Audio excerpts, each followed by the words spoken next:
welcome to Valley Homes on TV. I'm Debbie Giordano along with Todd Flesner, my co-host.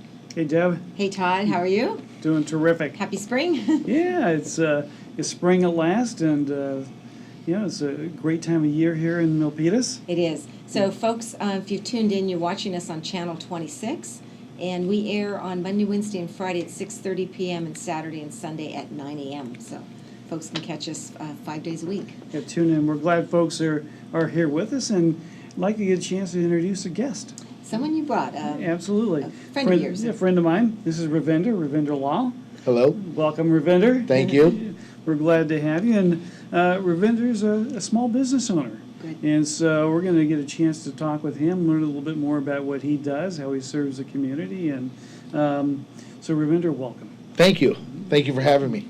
Great. So now you're the proprietor of a UPS store, right? That's correct. Terrific. So, but before we get into that and what you do in your business, we're going to learn a little bit more about you and your background, and maybe tell us a little bit about where you grew up, went to school, and... Okay, absolutely. So, I grew up in two places. I grew up, one half of my life was in a small seaside town called Pacifica, just right outside San Francisco, about 15, 20 minutes.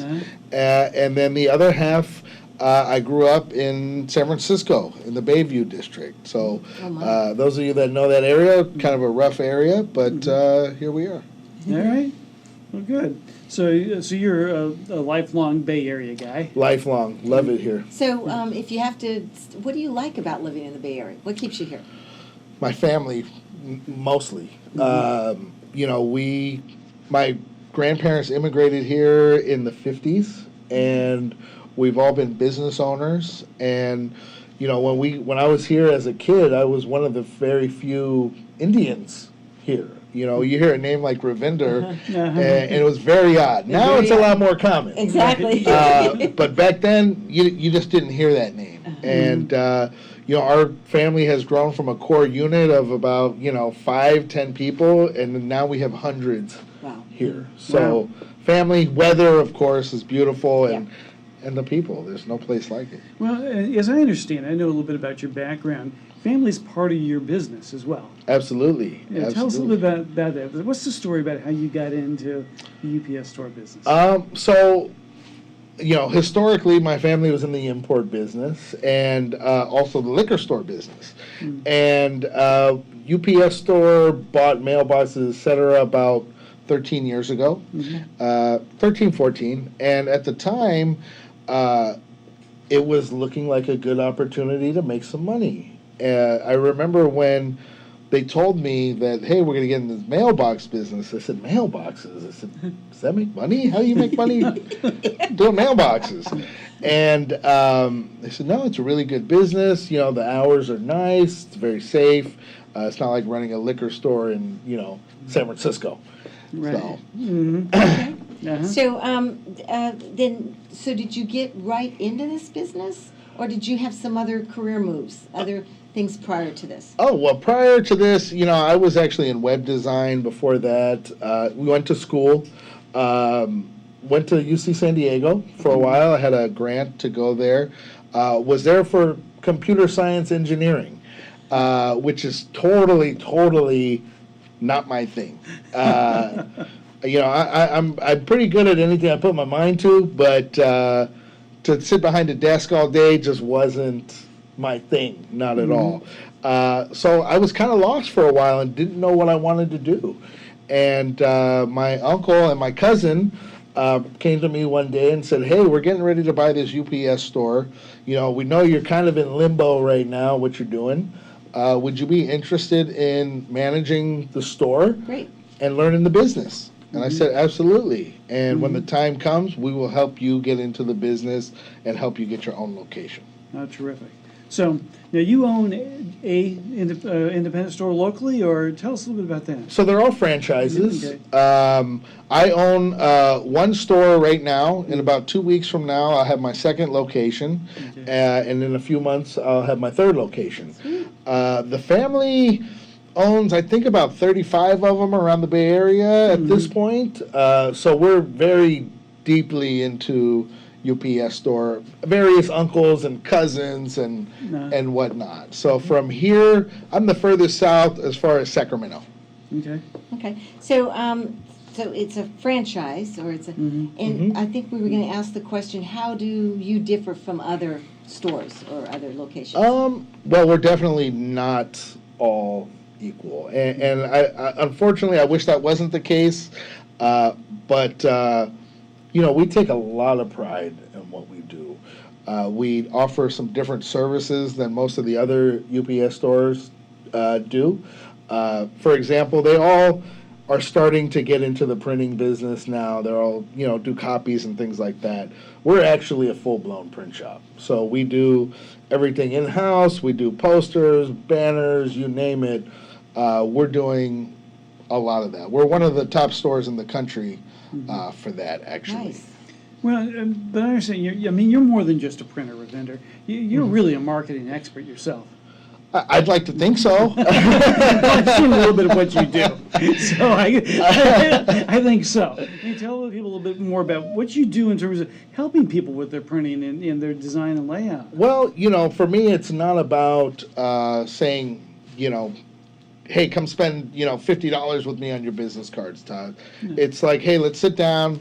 Let's talk about what you're doing as far as a whole marketing picture, and let's see how we fit in and how we can help you increase your business, grow your leads, and at the end of the day, grow your bottom line. So I like to go in as a consultant versus somebody just trying to sell you something, because let's face it, a win for you is a win for me, and it helps the relationship for the long term versus, let me get as much money out of you as I possibly can. Well, as a guy that has changed from computer science engineering into kind of public service, representing dealing with the public, what kind of challenges do you have when dealing with the public, and how do you meet those challenges? Dealing with the public, I love dealing with the public. One of the things we really specialize in is working with nonprofits. So we work with about 40 different nonprofits right now. So the public that we are dealing with is actually, I consider, a higher echelon of people, because these are the people that are already giving back to the community. So you're working hand in hand to really try and accomplish something versus just counting on people to walk through the door and dealing with the public on that level. We have a great reputation at our location. Our theory is that we always have to do the right thing. If it costs us money or whatever it is, we're going to do the right thing. Not saying the customer is always right, but we'll always do the right thing, and that's something we guarantee to our customers and clients. Terrific. So those are some of the things that you work with and challenges and all. What is it that you really love about the job that you do? Going back to the last question, I love the people. I love, working with the people that I get to work with, people like you, right? My employees, I really try and mentor them and try and take them to another level. I've had 2 former employees start their own businesses. So that is just, to me, more rewarding than anything is seeing their success. Again, their success is my success. So we talked before the show, and you're kind of a guy that gives back to the community too. I understand you're involved in the Santa Clara Chamber of Commerce. That's you're on their correct. board. What's that all about, and how does that fit into your schedule? So the chamber has just been wonderful for me. The chamber, when I joined, 9 years ago, I was just a lonely little store. I had 1 employee, and I worked there myself. And I joined the chamber, and all of a sudden I started meeting business people who knew what they were doing. Met a great business coach, still my mentor to this day, Joe Szynski. It really helped me take my business to another level. And then being on the board, it gave me the influence to inject my passion, which is helping the community, working with youth and working with the school district and whatnot, to be able to give back to some of the things that I care about. Good. Okay, great. How about the future? You talked about you got a couple stores that you're bringing online. Where do you see your business headed? I mean, I'm trying to take over the world. I can tell you got that going on. Good for you. No, I mean, honestly, we want to push our brand to the entire Silicon Valley, from Palo Alto to Gilroy, so including Milpitas here when the opportunity is right. We want to be. If you go to a UPS store, it's one of ours. And it's a big dream. I know a lot of people say, no, you can't do that. But, we're not going to do something like that overnight. But in the big picture, that's kind of where we'd like to take it. The location of your store, can you? Yeah, we're in Santa Clara, right on the corner of Homestead and Kiley, Okay. 2784 Homestead Road. Is there a website or is There is a website. It's the upsstorelocal.com Okay. /4636. Great, great. We'll put that on. I appreciate that. Well, thank you for the trip from Santa Clara over here to Milpitas. We're close by. We're not too far away, and You know what? It was great getting to talk to you and great getting to meet you. Yes. Yeah. And Todd, we're going to hang out some more. Definitely. Absolutely. Thank you. Well, appreciate you coming on and being our guest and sharing with people, your passion for what you do and how you help the community. Appreciate it. Well, thank you. Thank you.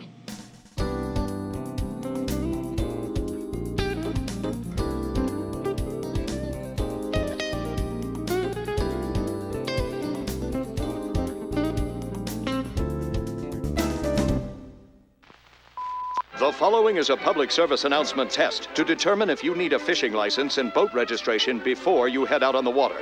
Let us begin. Are you a pelican? Does this look like your house? Is this your idea of fishing with friends? Do you use your feet as fishing hooks? Are you your own boat? Do you have webbed feet? No, I mean like a... That's the one. Do you want this in your favorite lake? Yuck, yike. No thanks, mister.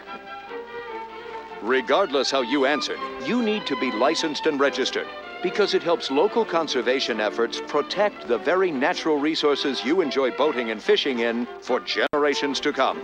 Do your part at takemefishing.org.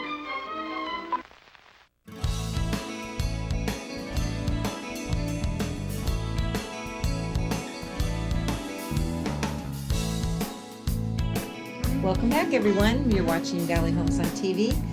Debbie and Giordano and Todd Flesner, a local loan broker here to give us a wrap-up of what's going on with the Milpitas home market, interest rates, etc. for the month of April. So April, we're right in the midst of spring, and that's traditionally home buying season, isn't it? It is. It's already feeling like that, yeah. It So is. good. So we'll update folks on what's happening there. Right. So what do you got, Deb? Well, open house last weekend. Actually, I opened house on Easter Sunday, and then also the past weekend, I had 125 families to Wow. the open house. It's the one on Easter Avenue in the Manor area, priced at $799, and we got 4 offers on the house, and we sold it at $851. That's that's a very common story that I'm hearing these days. Lots of foot traffic at open houses, lots of offers, multiple offers over asking Over price. asking is what we're getting. Yeah, no break yet in the market in terms of. Well, there's a real imbalance, I think, in inventory versus demand right now, and there just aren't enough homes for the number of folks that would like to buy homes. So I did another market update for I do a weekly video Comcast or podcast, and I noted today that there were 7 new listings in Milpitas that came up in the last 6 days. In the whole city of Milpitas. Yeah, but the inventory is Okay. growing. Okay, so good. as we report out to folks, I think we're going to see a little bit higher. This is the season where more properties do come up, and Oh, good. buyers are got that available. Good. So.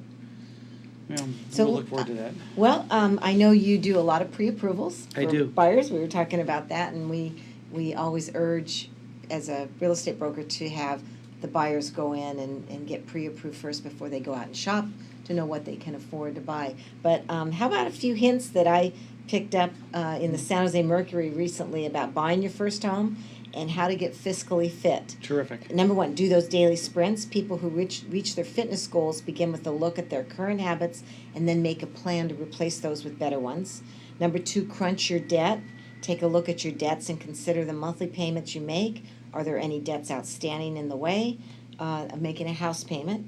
Number three, beef up your credit score, and I bet you do that with folks. Absolutely, it's critical. Critical. The good habits you exercise today will make all the difference on your interest rate. I'm assuming that interest rates are geared toward credit score too? Well, yeah, there are several key factors that go with credit, or the interest rate, and credit score is one of those. The higher the score, the better the interest Do you know rate. what is the usually number you want to shoot for? 740 and above, you're going to be able to get pretty much Pretty the much best the best loan products, best interest rates out there. Okay. Some loan products won't entertain a score under 700 in Okay. the jumbo loan category. Okay, so that's definitely an important piece of the puzzle. Increase your intake of savings. Even when you're paying down debt, it's still a good idea that you start a small savings plan in the event of an emergency, like new tires on a car, or need to go to the doctor or something. And then prepare for the big event. All these steps will lead to the big event, buying a home. Once you meet the smaller goals by eliminating debt, raising credit scores, saving for a down payment, you're ready to go, and of course, get pre-approved, figure out how Absolutely. much home you can afford. Well, I like the analogy to fitness because It's fun. fitness it takes dedication, right? Right. And it takes doing a little bit every day to get fit. You don't get fit in just a week or whatever. It's a little bit every day, and it's the same thing with your finances. Is doing and taking the right steps on a daily basis, little things that make a difference. And I suspect when you're dealing with clients, you take them through that process also. Absolutely. And help them. Absolutely, and I'm always more than willing to do just a checkup with folks.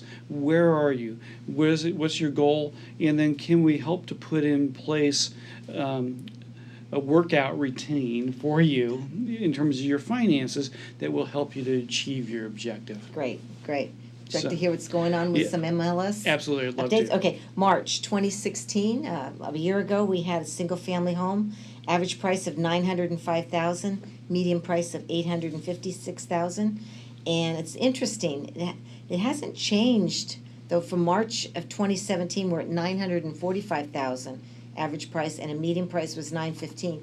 If you recall, it was a month or 2 months ago, we hit $1 million. We did. So it is vacillating a little bit around, and it depends on which homes get sold on multiple listing. There's a variety of factors that go into calculating these numbers, but so the mid-nines are seeming to hold. Okay. But I think we're really closer to $1 million, and I think you'll see that again.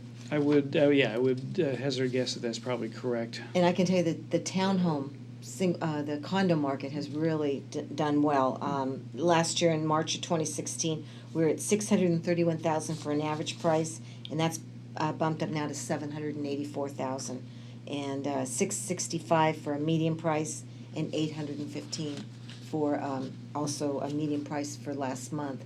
That just seems to be it's interesting that there's not much of a gap between condos and single families, is there?